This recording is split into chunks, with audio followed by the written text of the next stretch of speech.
19 टीकाकरण सुरक्षित है। पंजाब विच हफ्ते दे सारे दिनां दौरान करवाया जा सकता है कोविड टीकाकरण। टीका लगवाउण वेले आधार कार्ड सने कोई भी योग शिनाख्ती कार्ड दिखाया जा सकता है। टीका लगाओ, परिवार बचाओ। पंजाब सरकार वालों जनहित विच जारी।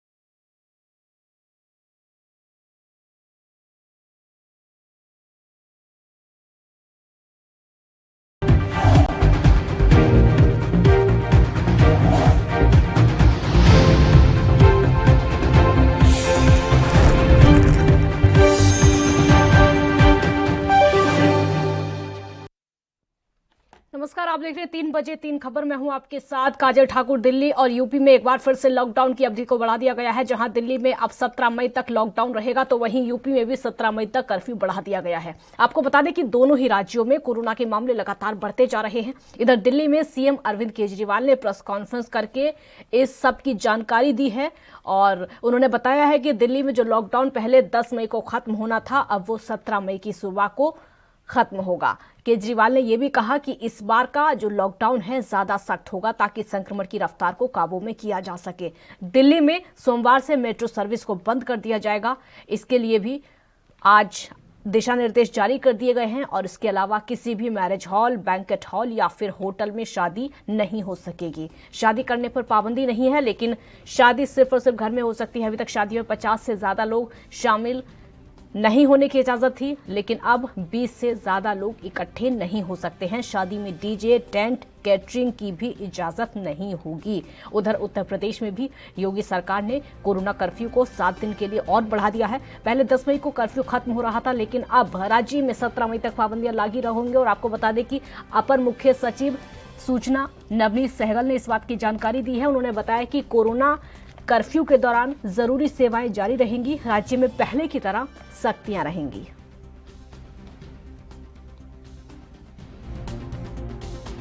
तो इसीलिए सरकार ने आप सब लोगों के फीडबैक के आधार पे, आप सब लोगों की इसके आधार पे मजबूरीवश अभी 1 हफ्ते का लॉकडाउन और बढ़ाया जा रहा है। कल सुबह 5 बजे ये लॉकडाउन खत्म होना था, लेकिन अब ये अगले सोमवार को 5 बजे तक के, सुबह 5 बजे तक के लिए बढ़ाया जा रहा है और इस बार थोड़ा सा और सख्त किया जा रहा है। राजीव तिवारी संवाददाता दिल्ली से इस वक्त हमारे साथ इस खबर पर ज्यादा जानकारी के लिए लाइव जुड़ चुके हैं। राजीव, एक तरफ तो पाबंदियां हैं, मेट्रो बंद है, लेकिन दूसरी तरफ शादियों को लेकर भी गाइडलाइन जारी की गई थी। अब तक सिर्फ 50 लोग शामिल हो सकते थे, लेकिन अब 20 लोग शामिल होंगे।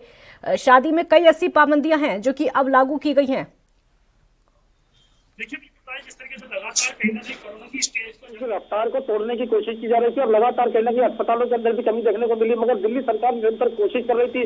वही कोशिश अब तीसरी बार यानी कि तीसरा लॉकडाउन लागू कर दिया गया, जिसके अंदर मेट्रो सेवाएं बंद होंगी और यहाँ तक की हर तरीके से कोशिश की जाएगी कि कोरोना की जो रफ्तार है उसको तोड़ा जा सके। यानी कि सीधे सीधे कहे तो कोरोना की ब्रेक लगाना है और जनता का सहयोग चाहिए। और कहीं ना कहीं जनता के लिए यह भी कहा गया कि जनता सहयोग करे, अपने घरों में रहे, कोरोना वायरस से बचे। और कहीं ना कहीं जो अस्पतालों के अंदर भीड़ इकट्ठी हुई है, यानी कि लगातार मरीजों को जाना चालू है, तो कहीं ना कहीं उसके अंदर भी होम क्वारंटाइन के द्वारा कहीं ना कहीं रोक लगाने की कोशिश की है। मतलब जिस तरीके से बात करें अब दिल्ली के अंदर दोबारा से यानी तीसरी बार भी लॉकडाउन कहीं ना कहीं लागू कर दिया गया है और मंडे से यानी कल से लेकर अगले मंडे तक यह लागू रहेगा, यानी कि 17 मई तक के लिए लागू रहेगा। देखना है कि ये कोरोना की चेन कितनी तोड़ पाता है, मगर कहीं ना कहीं जनता कहीं ना कहीं सहयोग दे तो कहीं ना कहीं रफ्तार जो है वो तोड़ी जा सकती है। मगर जिस तरीके से लगातार कहीं ना कहीं दिल्ली सरकार कोशिश कर रही थी, उसका साथ जारी रहा। कहीं ना कहीं कोरोना की रफ्तार को ब्रेक लगाने की कोशिश की जा रही है, मगर जिस तरीके से अस्पतालों की बात करें यानी कि वैक्सीन को लेकर या फिर सस्ता ऑक्सीजन को लेकर कालाबाजारी की गई, यहाँ तक कि ऑक्सीजन नहीं मिल रही थी जनता को और कहीं ना कहीं जनता के लिए उपलब्धि हासिल करने के लिए यानी कि कोशिश की जा रही थी। केंद्र सरकार से भी गुहार लगाई गई कि ऑक्सीजन मुहैया कराई जाए, मगर एक दिन 700 मैट्रिक टन ऑक्सीजन जरूर दी गई थी, मगर उसके बाद कहीं ना कहीं ऑक्सीजन में कमी आई। मगर दिल्ली सरकार निरंतर कोशिश कर रही है, यहाँ तक कि अब दिल्ली सरकार ने खुद कहा है कि ऑक्सीजन की कमी जरूर है, मगर कहीं ना कहीं केंद्र सरकार उनका सहयोग कर रही है। मगर बात करें वैक्सीन की, तो वैक्सीन भी कहीं ना कहीं अभी दिल्ली के अंदर लगभग 4 दिनों की वैक्सीन रह चुकी है। मगर वैक्सीन के लिए कहीं ना कहीं केंद्र सरकार से फिर गुहार लगाई गई है तो केंद्र सरकार दिल्ली को वैक्सीन दे, ताकि ज्यादा से ज्यादा टीकाकरण किया जा सके और ज्यादा से ज्यादा लोगों की जान बचाई जा सके। जी राजीव, कल से मेट्रो बंद हो जाएंगी और मेट्रो को दिल्ली की लाइफलाइन कहा जाता है, क्योंकि सारा जो कामकाज है वो कामकाज करने वाले लोग हैं वो मेट्रो से ही रोजाना सफर करते हैं। लेकिन इससे पहले ही गाइडलाइंस ये भी जारी कर दी गई थी, जो प्राइवेट ऑफिसेस हैं वो वर्क फ्रॉम होम करेंगे, सभी लोग अपने घर पर रहकर काम करेंगे। क्या ये सभी गाइडलाइंस फॉलो होते हुए दिखाई दे रही हैं? पिछले 2 लॉकडाउन में हमने क्या देखा और इस बार क्या हो सकता है?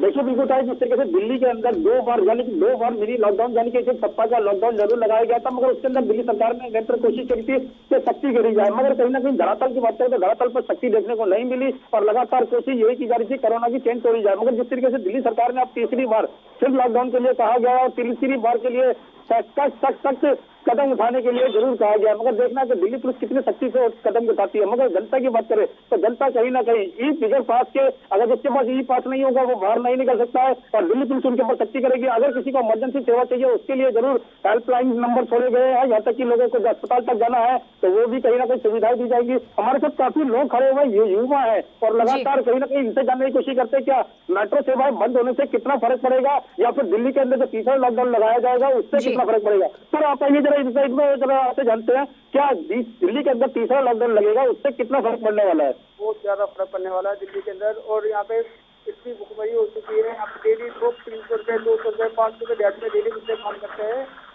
उनको समझ लो इतनी परेशानी हो रही है, बहुत ज्यादा परेशानियाँ। अब आगे दिखता है वो अपनी समस्या का हल कैसे करेंगे वो। और भाई इमरान हुसैन वो भी। अच्छा, युवा जो लगातार अभी भी लॉकडाउन के अंदर बाहर निकल रहे हैं, क्या उनके लिए वायरस का खतरा नहीं है? क्योंकि अभी तक युवा अनदेखी कर रहे हैं इस चीज के लिए। बिल्कुल खतरा है, उनको भी है, सबको खतरा है। बाकी अपने सेफ्टी रखिए बहुत अच्छे जितना भी हो सकता है और भीड़ में ज्यादा खड़े न हुए, जितना आप दूर खड़े हो गए उतना ज्यादा सही रहेगा। अपने लिए सैनिटाइजर करते रहिए, मास्क मुंह पर लगाए रखे, बहुत अच्छा रहेगा। और जितना आप इसको अच्छे से रख लोगे तो बढ़िया रहेगा हमारे आगे के लिए, क्योंकि हमारा देश बहुत ज्यादा खराब हो चुका है इस टाइम और हमारे को बचाने की अपनी जिंदगी बचेगी नहीं बचेगी पता नहीं कुछ भी, क्या होना है क्या नहीं हो रहा। कल भी मेरा एक फ्रेंड था 26 साल का, वो एक्सपायर हो गया कोरोना से।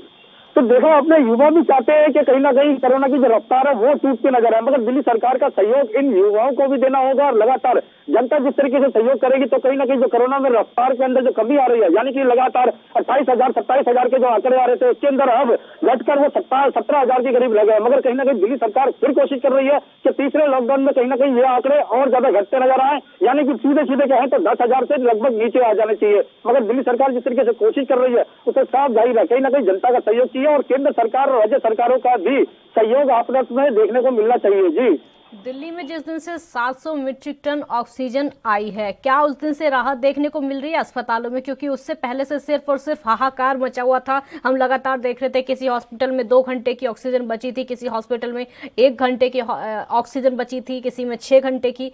उस हाहाकार में कमी आई है? बिल्कुल सही कहा आपने। यहाँ पर एक चीज समझ होगी, जिस तरीके से अस्पतालों के अंदर लगातार ये कहा जा रहा था अस्पताल प्रशासन की तरफ से कि लगातार उनके पास 2 घंटे की ऑक्सीजन है, 3 घंटे की ऑक्सीजन है और लगातार कहीं ना कहीं दिल्ली सरकार और केंद्र सरकार से गुहार लगाई जा रही थी।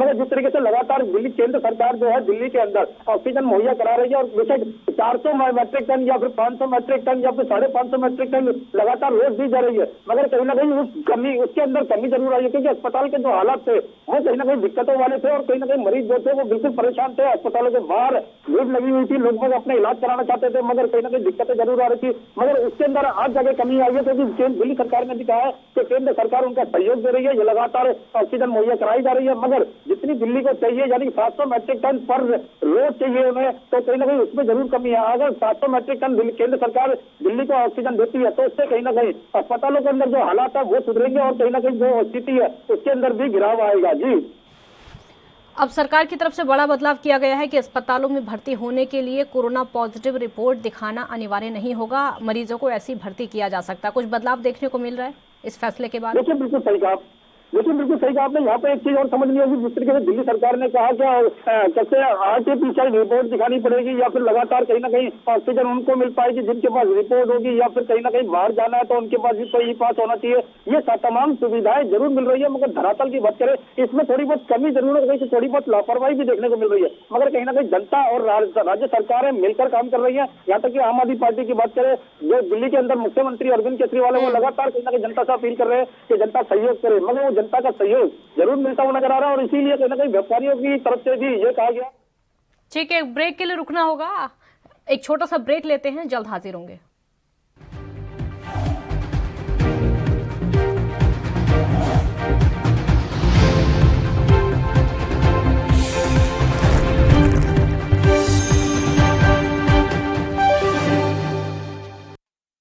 ਪੰਜਾਬ ਵਿੱਚ ਹਰ ਦਿਨ ਟੀਕੇ ਲਗਵਾਉਣ ਦੀ ਸਮਰੱਥਾ ਵਾਲੇ ਸਰਕਾਰੀ ਟੀਕਾਕਰਨ ਕੇਂਦਰ ਸਥਾਪਿਤ ਕੀਤੇ ਗਏ ਹਨ। ਸਰਕਾਰੀ ਸਿਹਤ ਕੇਂਦਰਾਂ ਅਤੇ ਹਸਪਤਾਲਾਂ ਵਿੱਚ ਹਫ਼ਤੇ ਦੇ 7 ਦਿਨ ਬਿਲਕੁਲ ਮੁਫਤ ਲਗਾਇਆ ਜਾ ਰਿਹਾ ਹੈ ਟੀਕਾ। टीका लगाओ परिवार बचाओ, पंजाब सरकार वालों जनहित विच जारी।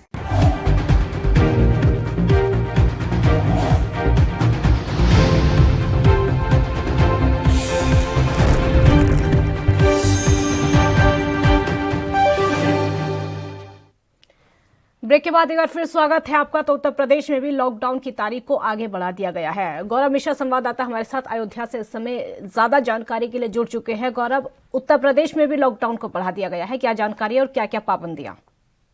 देखिए काजल, आपको बता दें सीधे तौर पर उत्तर प्रदेश में बढ़ते कोरोना मामले को लेकर के उत्तर प्रदेश की योगी सरकार ने 17 मई तक लॉकडाउन बढ़ा दिया गया है। लॉकडाउन के साथ साथ जिले में जिस तरीके से कोरोना का आंकड़ा है उसकी चेन तोड़ने के लिए तमाम प्रकार के गाइडलाइंस बनाए गए हैं। जिस तरीके से जो मंडी है या फल दूध की दुकानें हैं उसका रोस्टर जारी किया गया है कि कितने समय तक किस दुकान को खोलना है। तो कहीं न कहीं कोरोना वायरस को लेकर के उत्तर प्रदेश की योगी सरकार अपना कदम उठा रही है और लोगों को लॉकडाउन का पालन करने के लिए दिशा निर्देश जारी कर रही है। जी गौरव मिश्रा, लेकिन यहाँ पर एक चीज समझनी होगी, चाहे उत्तर प्रदेश की सरकार लाख दावे कर ले, लेकिन उत्तर प्रदेश में जो संक्रमितों का आंकड़ा है और मौतों के आंकड़े हैं वो थमने का नाम नहीं ले रहे हैं। देखिए सीधे तौर पर जिस तरीके से उत्तर प्रदेश में अगर हम कोरोना मरीजों की बात करें तो इस समय जो मौत का सिलसिला है वो काफी तेजी से नजर आ रहा है, जिसको लेकर प्रदेश सरकार भी रोकने के लिए अपना काम करने में जुटी है। लेकिन कहीं ना कहीं अभी भी ऑक्सीजन को लेकर के, वेंटिलेटर को लेकर के तमाम प्रकार की दिक्कतें बनी हुई है और मौत का आंकड़ा बढ़ता जा रहा है। काजल, सबसे अहम बात यह है कि जिस तरीके से मौत का ये आंकड़ा है उससे लोगों में कहीं ना कहीं दहशत देखने को मिल रही है और रोज पर डे जो है मरने वालों का आंकड़े की जो संख्या है वो बढ़ती नजर आ रही है। हम कई बार देख रहे हैं कि ऑक्सीजन की कमी लगभग तमाम ऐसे राज्य हैं जहां पर ऑक्सीजन की कमी है। उत्तर प्रदेश में भी कमी रह चुकी है। कई ऐसे अस्पताल हैं उत्तर प्रदेश के जहां पर ऑक्सीजन की कमी देखने को मिली, जिसकी वजह से मरीजों की मौत हुई। अब क्या स्थिति है? देखिए, अगर उत्तर प्रदेश योगी सरकार की बात करें तो जो ऑक्सीजन की शॉर्टेज बनी थी उसको लेकर के तमाम जगह प्लांट लगाए जा रहे हैं। लेकिन जिस तरीके से प्लांट लगाए जा रहे हैं, कहीं जो है 100 बेड के लिए तमाम प्रकार के हॉस्पिटल कोविड के बनाए गए हैं, लेकिन जो आंकड़ा है वो काफी संख्या का तेज है। तो कहीं ना कहीं अभी ऑक्सीजन को लेकर के शॉर्टेज बनी है, बेड की भी किल्लत बनी हुई है। तो इसके लिए सरकार अपना जो है अहम योगदान रख रही है। धीरे धीरे जो किल्लत है वो दूर होती नजर आएगी। लेकिन हम अभी बात करें तो अभी भी कहीं ना कहीं शॉर्टेज मरीजों को देखने को मिल रही है और ये जो मौत का आंकड़ा है काफी तेजी से बढ़ता जा रहा है। काजल, यूपी में भी लॉकडाउन अब बढ़ा दिया गया है। कई ऐसी पाबंदियां हैं जो कि लगातार देखने को मिल रही है, उनका पालन करते हुए उत्तर प्रदेश के लोग दिखाई दे रहे हैं। देखिए, अगर हम पालन करने की बात करें, जिस तरीके से लॉकडाउन लगाया गया, लॉकडाउन पालन करने के लिए जो जिला प्रशासन है, पुलिस प्रशासन है, पूरी तरीके से अलर्ट है। पुलिस जगह जगह निगरानी कर रही है, लोगों को लाउड स्पीकर के माध्यम से निर्देशित कर रही है कि अगर आवश्यक कार्य हो तभी घर से निकले, बाहर न निकले। जो व्यक्ति बाहर निकल रहा है मुंह पर मास्क नहीं, उसके चालान भी काटे जा रहे हैं। तो कहीं ना कहीं लोगों में जो दहशत है काफी दहशत दिख रही है।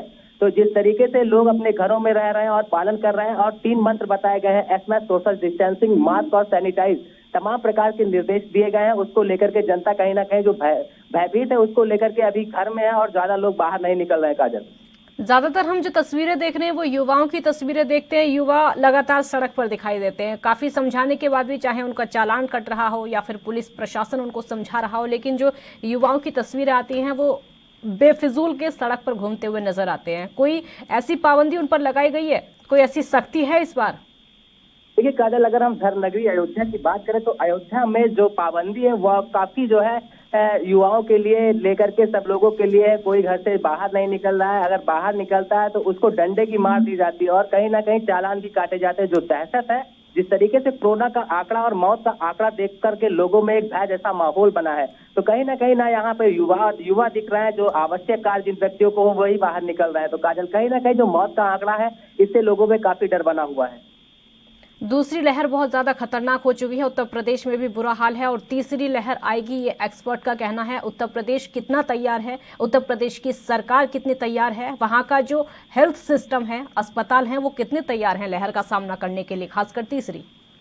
देखिए, जो तीसरी लहर है बताई जा रही है कि काफी भयानक है। इस जो है महामारी को लेकर के पूरी तरीके से स्वास्थ्य विभाग अलर्ट है। धर्म नगरी अयोध्या में कोविड के जो हॉस्पिटल है उनकी संख्या भी बढ़ा दी गई है। कहीं ना कहीं महिला अस्पताल से लेकर के महर्षि राजा दशरथ हॉस्पिटल, तमाम प्रकार के हॉस्पिटल भी बढ़ा दिए गए हैं। और हम ऑक्सीजन को लेकर के बात करें तो प्लांट भी लगाए जा रहे हैं। तो तीसरी जो लहर है कोरोना को निपटने के लिए पूरी तरीके से सरकार और जिला प्रशासन पूरी तरीके से अलर्ट है। और आंगनबाड़ी और आशा बहू को भी जो है इसमें लगा दिया गया है कि जो बाहर से पलायन कर मजदूर आ रहे हैं उनका पूरी तरीके से लेखा जोखा तैयार करे। घर घर जाकर के स्वास्थ्य विभाग की टीम पूरी जो है उनकी बिल्कुल बहुत शुक्रिया आपका गौरव इस पूरी जानकारी के लिए। तो लॉकडाउन बढ़ा दिया गया है देश की राजधानी दिल्ली में भी और उत्तर प्रदेश में भी तमाम ऐसी पाबंदियां हैं जो कि इस बार के लॉकडाउन में देखने को मिलेंगी। छोटा सा ब्रेक यहां पर लेते हैं, जल्द हाजिर होंगे।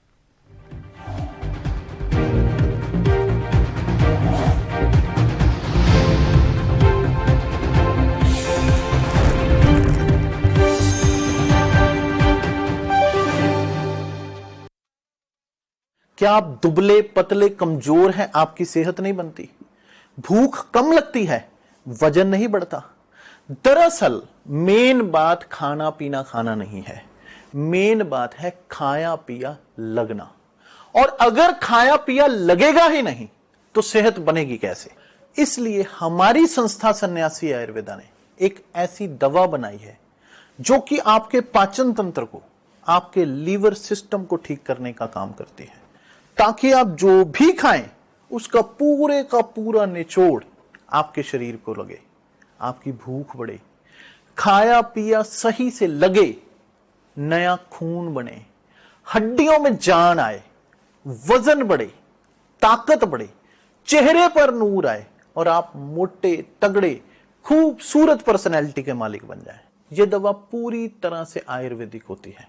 इसका शरीर पर कोई भी साइड इफेक्ट, कोई भी नुकसान या दुष्प्रभाव नहीं होता। लड़के लड़कियां दोनों इसका इस्तेमाल कर सकते हैं और पहले 15 दिन के अंदर ही आपको इसका असर महसूस हो जाएगा। सिर्फ 650 रुपए की पूरे 1 महीने की दवा होती है और आप इसे घर बैठे 01145454545 पर फोन करके दवा मंगवा सकते हैं।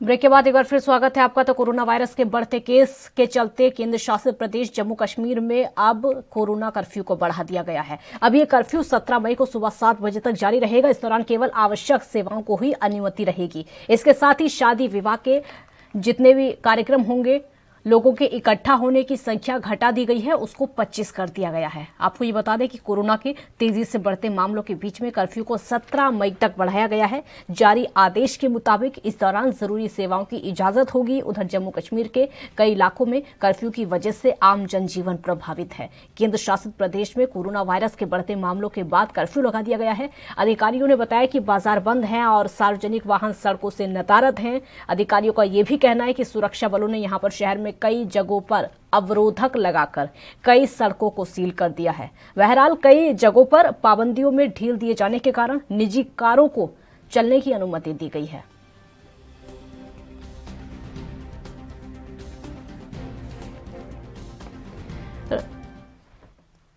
रविंद्र श्रीवास्तव संवाददाता जम्मू से इस समय हमारे साथ जुड़ चुके हैं। रविंद्र, 17 मई तक लॉकडाउन को बढ़ा दिया गया है। जी बिल्कुल, देखिए जिस तरह से जम्मू कश्मीर के अंदर लगातार कोरोना के मामले जो है बढ़ते हुए नजर आ रहे हैं। कल भी जम्मू कश्मीर के अंदर जो है 60 लोगों की मौतें हुई हैं। ये कहीं ना कहीं चौंकाने वाले जो है आंकड़े सामने नजर आ रहे हैं। लगातार जम्मू कश्मीर के बाकी जिलों की बात करें तो वहां पर भी लगातार जो है वो मामले बढ़ते हुए नजर आ रहे थे। इसी वजह से सरकार ने, हालांकि कल जो है लॉकडाउन की अवधि समाप्त होने वाली थी, ठीक उससे पहले जो है लॉकडाउन की अवधि को फिर से बढ़ा दिया है, क्योंकि लगातार वायरस का खतरा जो है वो बढ़ता जा रहा है। और यही वजह है कि अब सरकार ने 17 मई तक इसकी लॉकडाउन की अवधि को बढ़ा दिया। और साथ में मैं आपको बताना चाहूंगा, पहले जो 5 जिले थे जम्मू कश्मीर में जिनमें कोरोना कर्फ्यू था, वो थे जम्मू के 2 जिले और 3 कश्मीर के जिले। सांबा जिले को भी अभी एक हफ्ता पहले ही इसमें शामिल किया गया, लॉकडाउन वहां बढ़ाया गया था। लेकिन अब जम्मू कश्मीर के जितने भी 20 जिले हैं वहां पर कोरोना कर्फ्यू जो है लगा दिया गया है। और साथ ही में जो शादी समारोह हैं, वो पहले जो जब लॉकडाउन शुरू हुआ था तब 100 लोगों को जाने की इजाजत थी। फिर उसके बाद जैसे जैसे कोरोना केसेस में बढ़ोतरी हुई तो उसको 50 किया। लेकिन अब सरकार की तरफ से नया आदेश जो है वो जारी हुआ है, जिसमें 25 लोगों को जाने की इजाजत जो है वो मिलेगी। तो लगातार जिस तरह से मामले बढ़ रहे हैं, खास करके हम अगर दूसरी लहर की बात करें तो बहुत तेजी से फैल रही है। वहीं अंदेशा ये भी जताया जा रहा है कि तीसरी वेव जो है वो बहुत ज्यादा खतरनाक होगी। उससे पहले सरकार जो है वो लगातार जो है लोगों को के साथ जो है वो कहा जाए कि कोरोना कर्फ्यू की अवधि बढ़ाकर लोगों को घरों में रहने की हिदायत दे रही है। और खास करके जो बाजार हैं वो पूर्ण रूप से बंद है, जगह जगह बैरिकेडिंग की गई है। लोग जो बाहर निकल रहे हैं उनसे कारण पूछा जा रहा है, आई कार्ड लोगों के चेक किए जा रहे हैं कि क्या कारण है। 2 लोग नहीं मान रहे हैं, उनके खिलाफ FIR लॉन्च की जा रही है और जुर्माना किया जा रहा है। कई वाहन जो है वो सीज किए जा रहे हैं। तो कहीं ना कहीं सरकार जो है वो सख्त है, लेकिन लॉकडाउन की अवधि को फिलहाल जो है 17 मई तक बढ़ा दिया गया है। जी रविंद्र, ऑक्सीजन को लेकर हमारे देश भर में हाहाकार मचा हुआ है। कई राज्य ऐसे हैं जहां पर ऑक्सीजन की बहुत ज्यादा कमी है, लोगों की लगातार मौत होती चली जा रही है। जम्मू कश्मीर का हाल अगर जाने तो क्या है वहां पर? जी देखिए, यहाँ पर जम्मू कश्मीर जो है पहले राज्य हुआ करता था, लेकिन जब से 317 हटाया है, UT बना है, यहाँ पर उपराज्यपाल जो है मनोज सिन्हा वो खुद हॉस्पिटल में जाकर, जितने भी कोविड हॉस्पिटल है वहां पर जाकर खुद दौरा कर रहे हैं। और जम्मू के GMC हॉस्पिटल की अगर बात करें तो यहाँ पर एक प्लांट, ऑक्सीजन प्लांट जो है वो शुरू किया गया है। बाड़ी ब्रह्मण्य में एक प्लांट है, वहां पर जाकर उन्होंने खुद मुआयना किया है। और लगातार जो है ऑक्सीजन की कमी ना हो, इसके लिए वो पूरी तरह से खास करके जो अपने ऑफिसर्स हैं उनको हिदायत दे रखी है कि ऑक्सीजन की कमी नहीं होनी चाहिए। ऑक्सीजन जम्मू कश्मीर में फिलहाल जो है वो उसकी आपूर्ति जो है वो उसमें कमी नहीं है। लेकिन DRDO की तरफ से जम्मू का जो आधार शिविर है, अमरनाथ आधार शिविर बेस कैंप है, वहां पर भी एक जगह देखी गई है जहां पर हॉस्पिटल बनाया जा रहा है। वहां पर फुल फैसिलिटीज के साथ जो है हॉस्पिटल की तैयारी जो है वो शुरू कर दी गई है।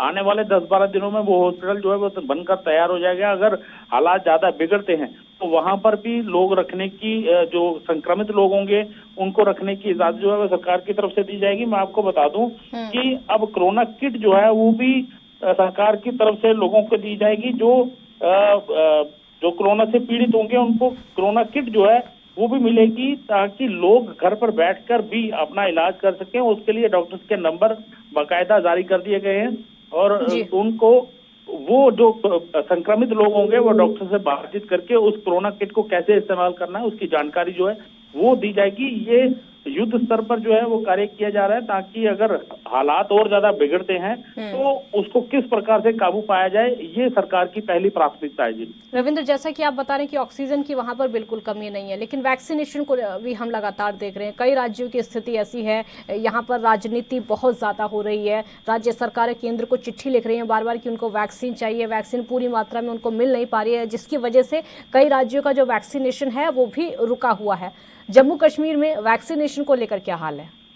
जी देखिए, सरकार ने साफ किया है जो 45 साल से ऊपर लोग हैं जिन्होंने पहली डोज लगवा ली है और दूसरी डोज लगवानी है, उनको जल्द से जल्द दूसरी डोज जो है वो लगा दी जाए, जिनका टाइम पीरियड पूरा हो चुका है। और साथ में खास करके कहा जाए, जो केंद्र सरकार ने कहा था कि 18 साल से ऊपर के लोग जो हैं उनको भी वैक्सीन दी जाए, उसके लिए सरकार जो है लगातार ऑनलाइन प्रक्रिया के तहत जिसका नंबर आ रहा है वो केंद्र बनाए गए हैं जहां पर वैक्सीनेशन का कार्य जो है वो चल रहा है। हालांकि वैक्सीनेशन जो है उसकी यहाँ पर कमी नहीं है, लेकिन कहीं ना कहीं बीच में एक दो जगह ऐसी थी जहां पर फिलहाल वैक्सीनेशन जो है पहुंच नहीं पाई थी, लेकिन जब हमने अस्पताल के अधिकारियों से हम कहें कि लोगों से बात की, अधिकारियों से बात की, तो उनका कहना था कि जो वैक्सीन है वो पहुंचा दी गई है। हालांकि वहां वैक्सीन जो है वो उसकी कमी जो है वो नहीं होने दी जाएगी। वैक्सीन जो है पूर्ण रूप से जम्मू कश्मीर के अंदर लोगों को लग रही है, उसके लिए बाकायदा आंकड़े भी सरकार की तरफ से जारी किए जाते हैं और यही वजह है कि जम्मू कश्मीर में फिलहाल जो है संक्रमण जो है फिर भी बढ़ता हुआ नजर आ रहा है। लोगों को प्रेरित किया जा रहा है कि आप वैक्सीनेशन जो है वो लगवाएं और जल्द से जल्द इसका जो है वो ताकि लोग जो है वो कोरोना से बच पाए। बिल्कुल, बहुत शुक्रिया आपका इस पूरी जानकारी के लिए। तो जम्मू कश्मीर में भी अब लॉकडाउन को बढ़ा दिया गया है। तीसरी खबर आपको बताते हैं, मुंबई के कोरेगांव नेस्को में वैक्सीन सेंटर और कोविड सेंटर में काम करने वाली सैकड़ों नर्सों ने हंगामा कर दिया है। आज सुबह जब नाइट ड्यूटी करके नर्सों को अपने रेस्ट रूम जाना था तो वहां पर उनको जाने के लिए बस की व्यवस्था नहीं की गई थी। उनका आरोप है कि उनके स्टाफ के लिए सुविधा नहीं है। महांडा के जिन घरों में उनको रखा गया है वहां पर 2-3 लोगों को एक कमरे में रखने की बात बोलकर 8 लोगों को रखा जा रहा है। सोशल डिस्टेंसिंग नाम की कोई चीज नहीं है। महांडा के जिन फ्लैट में उनको रखा गया है वहां पर अब से नर्सेज को निकाला जा रहा है, जबकि डॉक्टर्स के लिए अच्छे होटल की व्यवस्था की गई है। तो यह हंगामा लगातार चल रहा है, नर्सों का हंगामा, क्योंकि उनको परेशानियों का सामना करना पड़ रहा है। अब उनको अपनी जान का खतरा यहाँ पर सता रहा है, क्योंकि जिस जगह पर उनको रखा जा रहा है वहां पर और बीएमसी भले ही तमाम दावे करती हो, लेकिन पीछे तस्वीरें दिखाती है कि सारे दावे बीएमसी और उनके प्रशासक के फेल नजर आते हैं।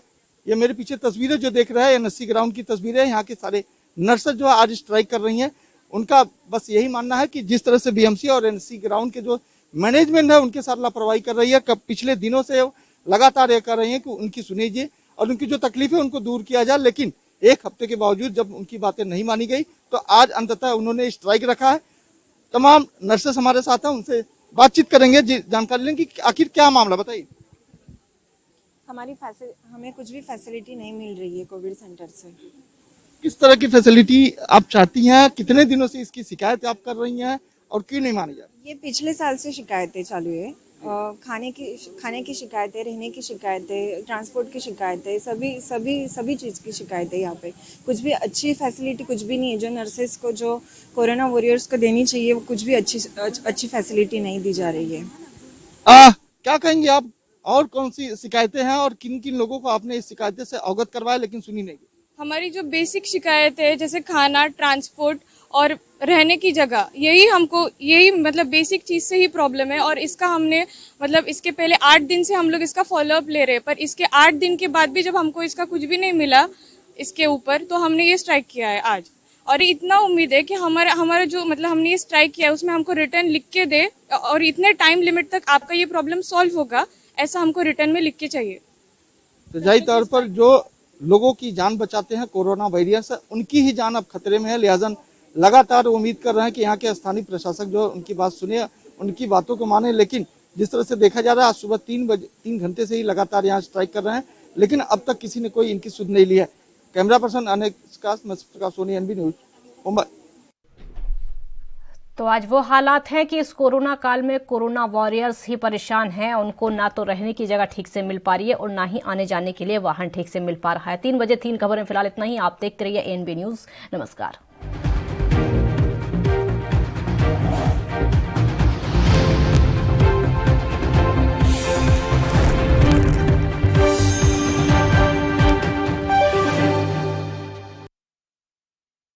क्या आप दुबले पतले कमजोर हैं? आपकी सेहत नहीं बनती, भूख कम लगती है, वजन नहीं बढ़ता। दरअसल मेन बात खाना पीना खाना नहीं है, मेन बात है खाया पिया लगना। और अगर खाया पिया लगेगा ही नहीं तो सेहत बनेगी कैसे? इसलिए हमारी संस्था सन्यासी आयुर्वेदा ने एक ऐसी दवा बनाई है जो कि आपके पाचन तंत्र को, आपके लीवर सिस्टम को ठीक करने का काम करती है, ताकि आप जो भी खाएं उसका पूरे का पूरा निचोड़ आपके शरीर को लगे, आपकी भूख बढ़े, खाया पिया सही से लगे, नया खून बने, हड्डियों में जान आए, वजन बढ़े, ताकत बढ़े, चेहरे पर नूर आए और आप मोटे तगड़े खूबसूरत पर्सनैलिटी के मालिक बन जाएं। ये दवा पूरी तरह से आयुर्वेदिक होती है।